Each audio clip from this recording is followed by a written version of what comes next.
Hi అండి, welcome back to our channel. అందరూ ఎలా ఉన్నారు? నేనైతే దొండకాయలతో ఈరోజు గుత్తి దొండకాయ కర్రీ అయితే ప్రిపేర్ చేస్తానండి. దానికంటే ముందుగా మీరు పండిన దొండకాయలతో ఏం ప్రిపేర్ చేస్తాను నాకైతే కామెంట్ చేయండి. అయితే చట్నీ చేసేస్తాను, కొన్ని పల్లీలు వేసి, ఎక్కువ ఉంటే కనుక టమాటాలు వేసి కొద్దిగా రోటి పచ్చళ్ళలో కూడా చేస్తాను. చాలా అంటే చాలా బాగుంటుంది. ఈ గుత్తి దొండకాయ కర్రీ ఏ విధంగా ప్రిపేర్ చేసుకోవాలో చూపిస్తున్నాను. ముందుగా స్టవ్ వేసి కడబెట్టి అందులో ఆయిల్ పోసుకుని, ఆయిల్ హీట్ ఎక్కిన తర్వాత మనం కట్ చేసుకున్న దొండకాయ ముక్కల్ని కొద్దిసేపు ఫ్రై చేసుకున్న తర్వాత కొన్ని ఉల్లిపాయ ముక్కలు, కొన్ని టమాటా ముక్కలు, కొద్దిగా ఉప్పు వేసి బాగా మగ్గబెట్టుకోవాలండి. అవి మగ్గిన తర్వాత కొద్దిగా అల్లం వెల్లుల్లి పేస్ట్ కూడా వేసుకోవాలండి.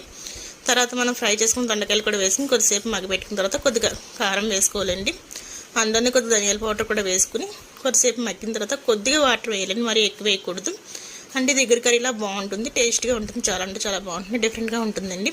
కొద్దిగా ఇలా మగ్గిన తర్వాత కొంచెం వాటర్ వేసుకుని దగ్గరికి వచ్చిన స్టవ్ ఆఫ్ చేసుకోండి. ఎంతో టేస్టీగా ఉండి గుత్తి దొండకాయ కర్రీ అయితే రెడీ అయిపోయింది. చాలా సింపుల్గా క్విక్గా కూడా అయిపోతుందండి. దీనికి కాంబినేషన్ నేను మజ్జిగ పులుసు అయితే చేస్తానండి.